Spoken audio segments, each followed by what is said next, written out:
Dan Afrasiabi. I'm founder and CEO of ARM Insights.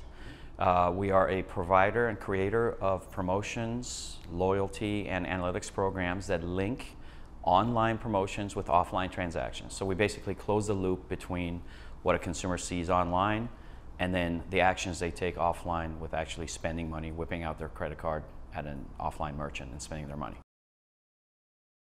So we have basically two sides to our business. We have a B2C side of our business, which is cardpower.com, and you can go to cardpower.com and link any debit card that you may have to our site. And by doing so, then you can start to earn points with every transaction that you make on your debit card. And our model there is essentially then using your transaction data to create really targeted marketing programs for merchants. So for example, if you know someone goes to Starbucks 3 times a week, then that becomes potentially a very good candidate for Peet's Coffee to do a direct marketing campaign to. On the B2B side of our business, we basically have a white label business where we sit behind a brand. That brand could be a brand's fan page on Facebook or a daily deal company, for example, where we use our platform and our technology to allow that brand to essentially track your online, the interaction between your online viewing of their promotions and then your offline spend. And also be able to track what they actually do offline. So an example of that would be something very unique like Pizza Hut saying, spend $50 at Pizza Hut in the month of September and you get X. That X could be Facebook credits, which is the new currency that Facebook has. We're hooked into Facebook's credits API, where we can now issue Facebook credits to those consumers directly. So very unique campaigns around what you see online and then the action that you take offline. Or it could be cash back on your credit card, spend $50 at Pizza Hut and get $10 back on your credit card, those kinds of things. The consumers love it. On the debit card side, they absolutely love it. There's been incredible change in the debit card business for the last 6 months. A lot of regulations that have essentially wiped out bank rewards programs. So there's really nothing like Card Power in the marketplace in the sense that there's no single place that consumers can go, link their credit card, and then be able to use that to earn points and get things for their offline spend through what's called a merchant-funded program. What's really interesting is the response we're getting from brands and from the major retailers, as well as people like the daily deal providers, because all this concept of closing the loop, what's referred to often as O2O, this online to offline, is really a growing area. A lot of focus, a lot of venture focus has been on it, and a lot of businesses are focused on it. And we sort of internally like to say we are the 2 in the O2O. We link the online to the offline because we can close that loop by tracking whether a consumer actually followed up on an offer that they saw online, and then did they go spend money with that merchant, and if they did, how much, how often, did they go back, things like that. So basically I graduated from USC, University of Southern California, and in the entrepreneur program.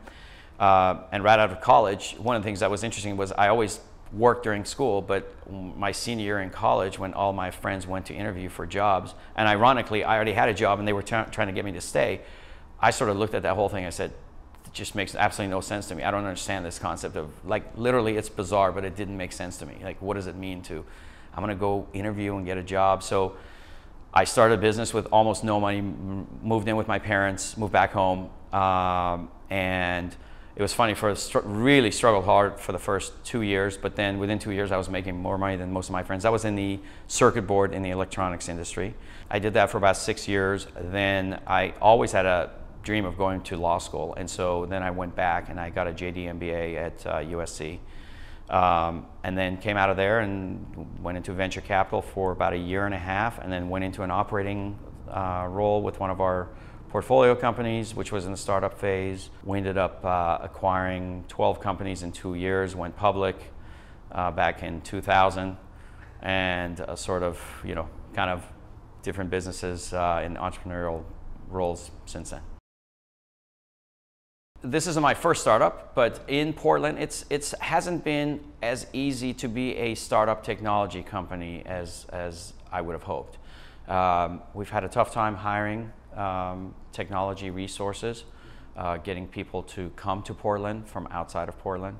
You know, on the other hand, the people that we have had, we have brought in, we've been very fortunate to really attract the right people, and they've stayed with us. So we're very happy about that. And I think the people that are here love the lifestyle, and they like to stay. So you're not as much worried about losing them to other places.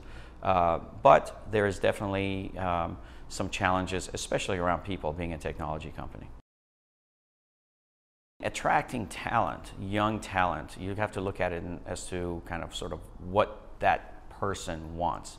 Does that person that's a potential CTO, a potential entrepreneur, what is it that they look for? Do they look for an environment where they can hire people easily, find partners, find a talent pool, have a favorable tax environment?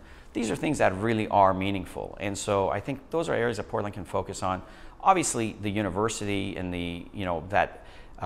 creating that momentum, that's not a short-term thing. That's something that requires sort of a circular economy where you've got this great talent coming out of schools, you've got an environment where people can start businesses. I'm not necessarily a big fan of government giving big breaks to bring businesses in. So that's not what I'm looking for, and that's not necessarily something I would ask for.